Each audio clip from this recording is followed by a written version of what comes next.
Hello मित्रों, स्वागत है आपका मेरे YouTube चैनल raghavsar.com में।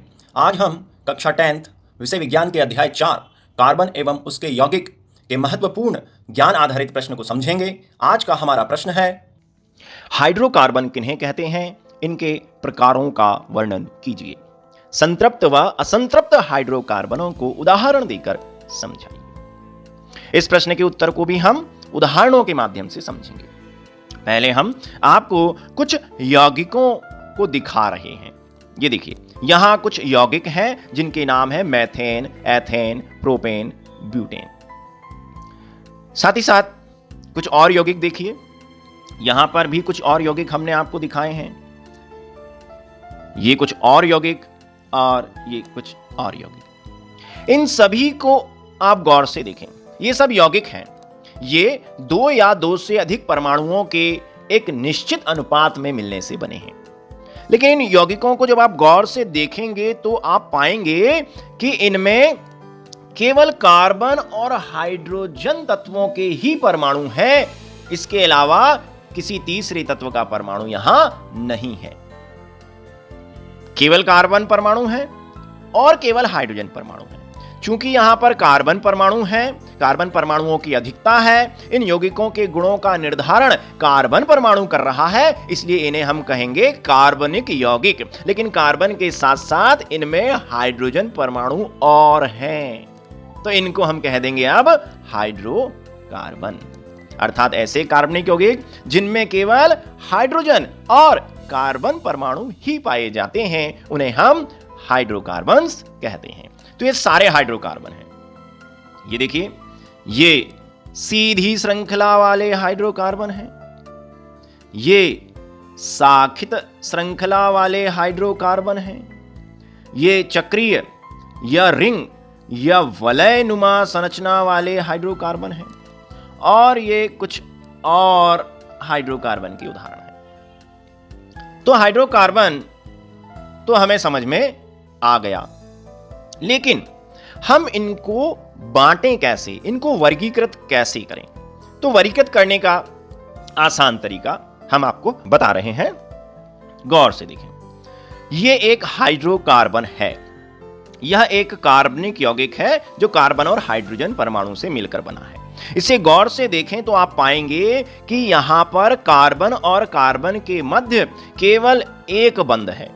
यहां कार्बन और कार्बन परमाणु आपस में एक दूसरे से सिंगल बॉन्ड द्वारा जुड़े हुए हैं। तो यदि कार्बन कार्बन परमाणुओं के मध्य हर जगह केवल एक ही बंध हो तो उन्हें हम कहते हैं संतृप्त हाइड्रोकार्बन। इन्हें हमें संतृप्त क्यों कहा? संतृप्त का मतलब होता है पूरी तरह से संतुष्ट। अगर मैं यहां कोई हाइड्रोजन परमाणु इसके पास ले जाऊं, इस हाइड्रोकार्बन यौगिक के पास मैं एक हाइड्रोजन परमाणु ले गया, तो क्या यह हाइड्रोजन परमाणु इसमें जुड़ेगा? नहीं जुड़ेगा, क्योंकि इस हाइड्रोजन को इस हाइड्रोकार्बन में जुड़ने के लिए कहीं कोई जगह नहीं मिल रही है।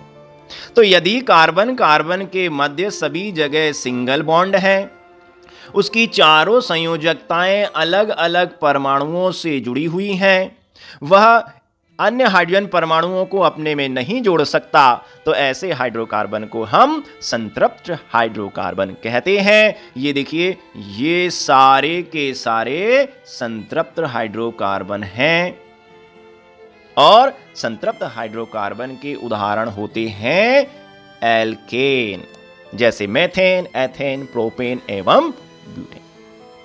आगे बढ़े। चलिए, यदि कार्बन और कार्बन परमाणुओं के मध्य कम से कम एक जगह डबल बंध है, डबल बॉन्ड है, अर्थात कार्बन कार्बन से 2 बंधों द्वारा जुड़ा हुआ है, कम से कम एक जगह, एक से अधिक जगह भी 2 बंध हो सकते हैं कार्बन और कार्बन परमाणु के मध्य, लेकिन कम से कम एक तो होना ही चाहिए।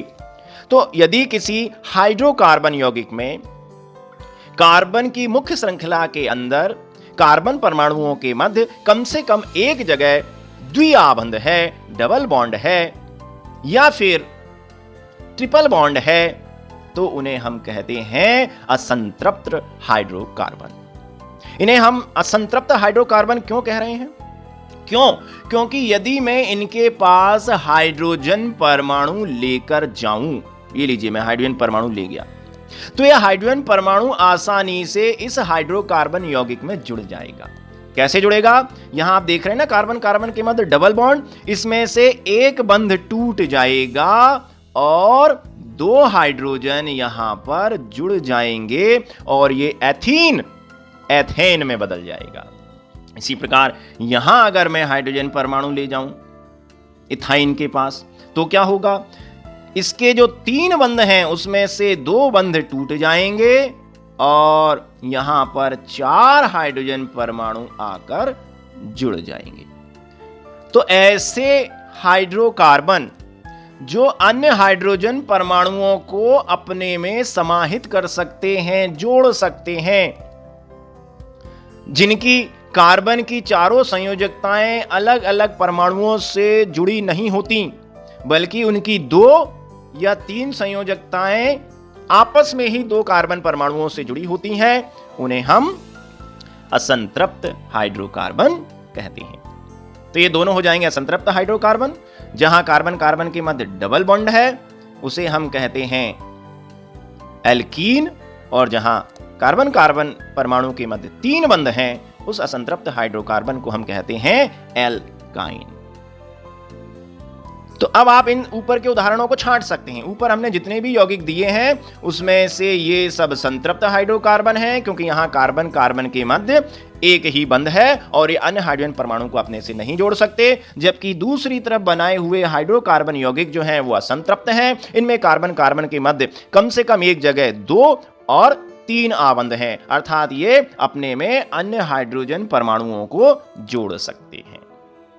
इसी के आधार पर, बंध के आधार पर, हमने हाइड्रोकार्बनों को 2 भागों में बांटा है, संतृप्त और असंतृप्त हाइड्रोकार्बन। ये हुआ हमारा सटीक उत्तर। वे कार्बनिक यौगिक जो केवल हाइड्रोजन और कार्बन के परमाणुओं से मिलकर बने होते हैं हाइड्रोकार्बन कहलाते हैं। इनका मुख्य स्रोत भूतैल है। भूतैल यानी जमीन की गहराइयों से निकलते हैं। ये प्राकृतिक रूप से प्रकृति में मिलते हैं। उदाहरण एल्केन, एल्कीन व एल्काइन।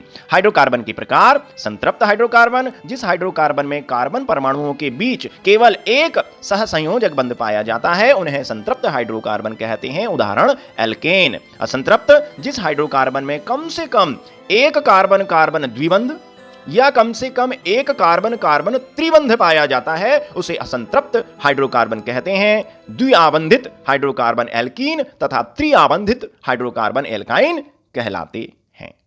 उम्मीद है यह वीडियो आपको पसंद आया होगा।